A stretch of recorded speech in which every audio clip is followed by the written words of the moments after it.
Hello and welcome to the new series of Drishti IAS. I am Pooja, and in this segment today we are going to analyze what has made the resignation of Boris Johnson so critical for the United Kingdom or Britain.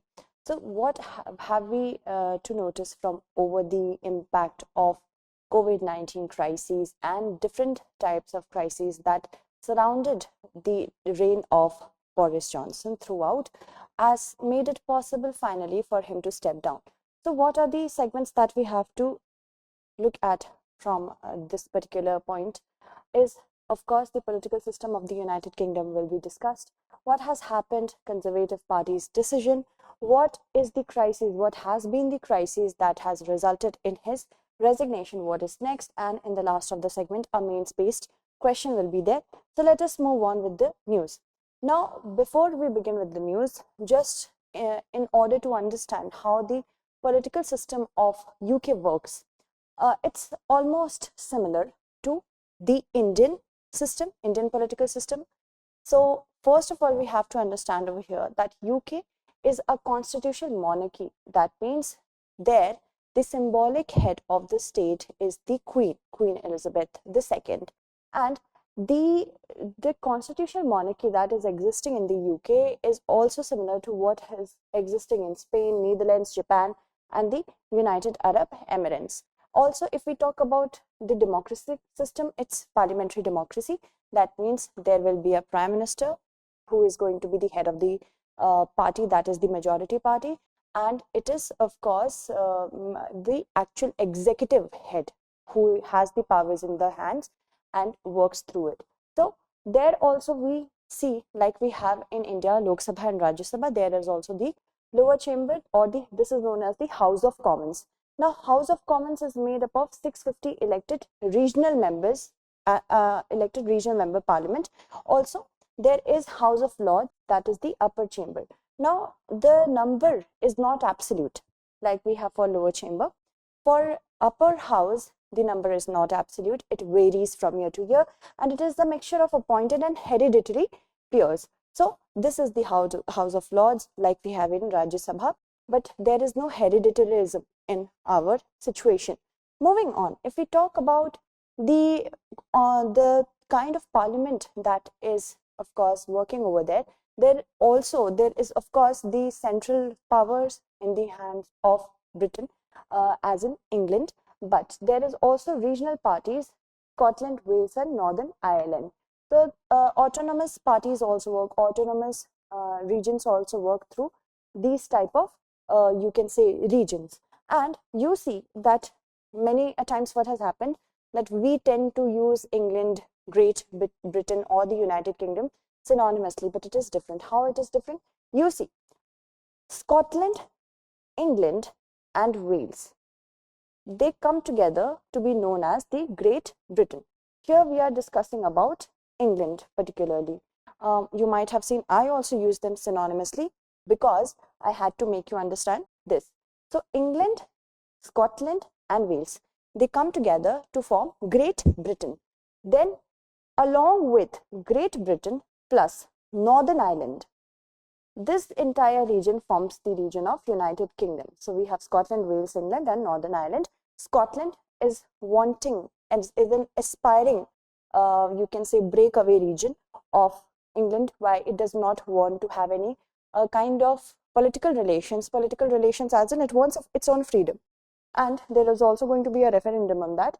Northern Ireland has time and again iterated for independence, and Wales is also something like that. So different different regional groups also work as the political parties heading Scotland, Wales, and Northern Ireland. So all this make United Kingdom, and then when we include the Republic of Ireland along with Northern Ireland, Scotland, England, and Wales, this gives us British Isles. Okay, the British Isles. So I hope this is clear. And both Scotland and Wales established their own devolved parliaments in 1999. Northern Ireland has its own devolved assembly since 1972. Now the UK runs the first past the post electoral system like we have in India for the Lok Sabha election, and that happens every 5 years. Can you tell me in the comment segment that what is FPTP? very basic definition, you can get it from the NCERT as well. Now, moving on, if we talk about the kind of parties that thrive in the UK, in England, it's mainly you can see the Conservative and the Labour Party. These are the biggest two parties apart from other 10 plus parties. So Conservative Party is also known as the Tory Party. It was established in 1834, and its basic you can say ideology revolves around a small government. We should have a small government, liberal free market economic policies. It has its ideology inclined upon, and Boris Johnson belongs to this party only. Then we have Labour Party, which is the official opposition party in the UK.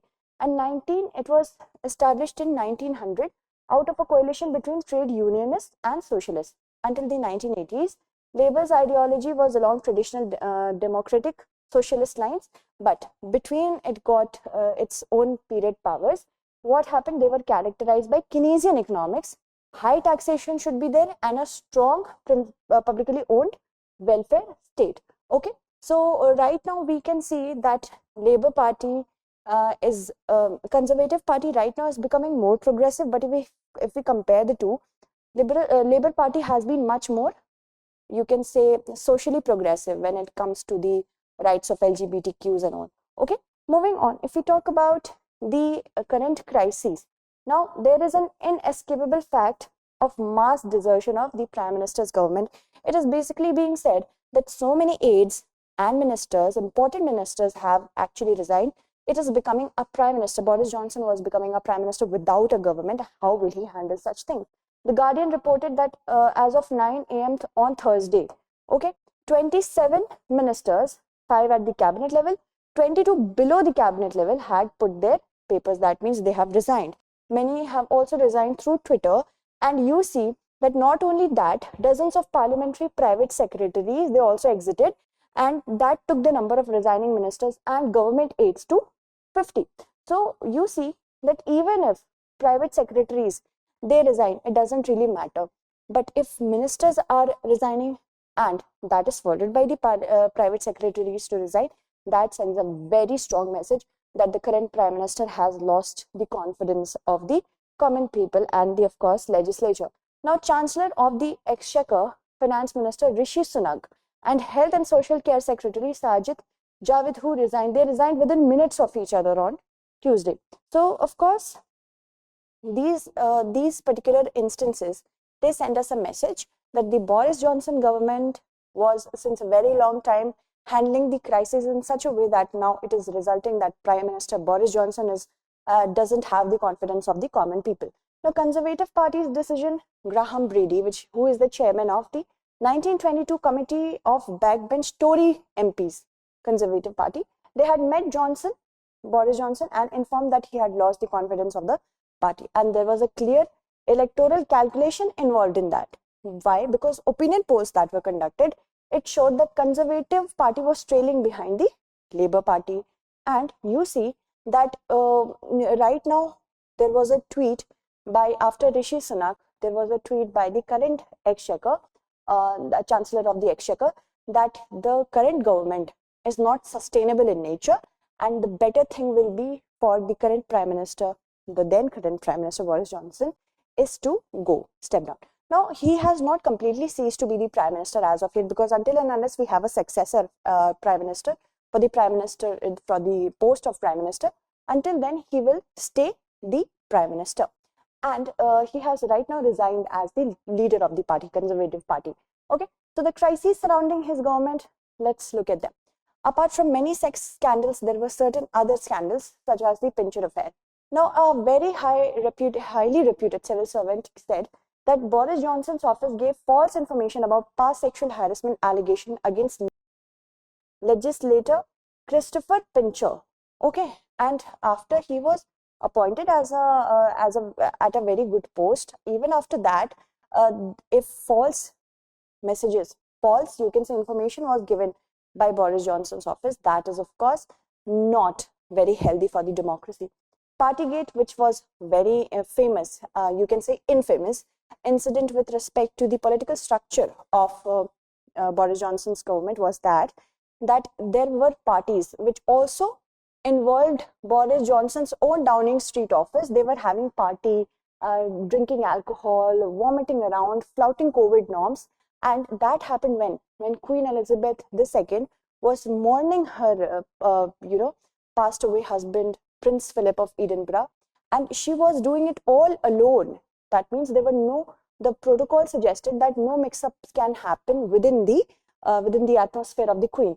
So if that sort of protocol was, abided by the Queen, if the Prime Minister of that country is doing so, and he also later apologized. So that was also one of the things. It was a term that was, coined for the continuous parties that were having illegal, settings which flouted COVID norms.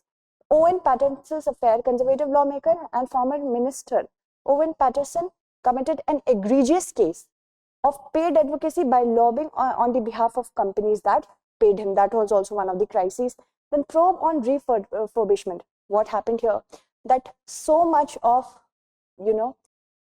cost was incurred for decorating the office, the Downing Street office, and they also use, gold wallpapers which were, which had the carvings of gold. So such kind of refurbishment without, as you can see, a constitutional office, it wasn't sitting very well with the democratic principles.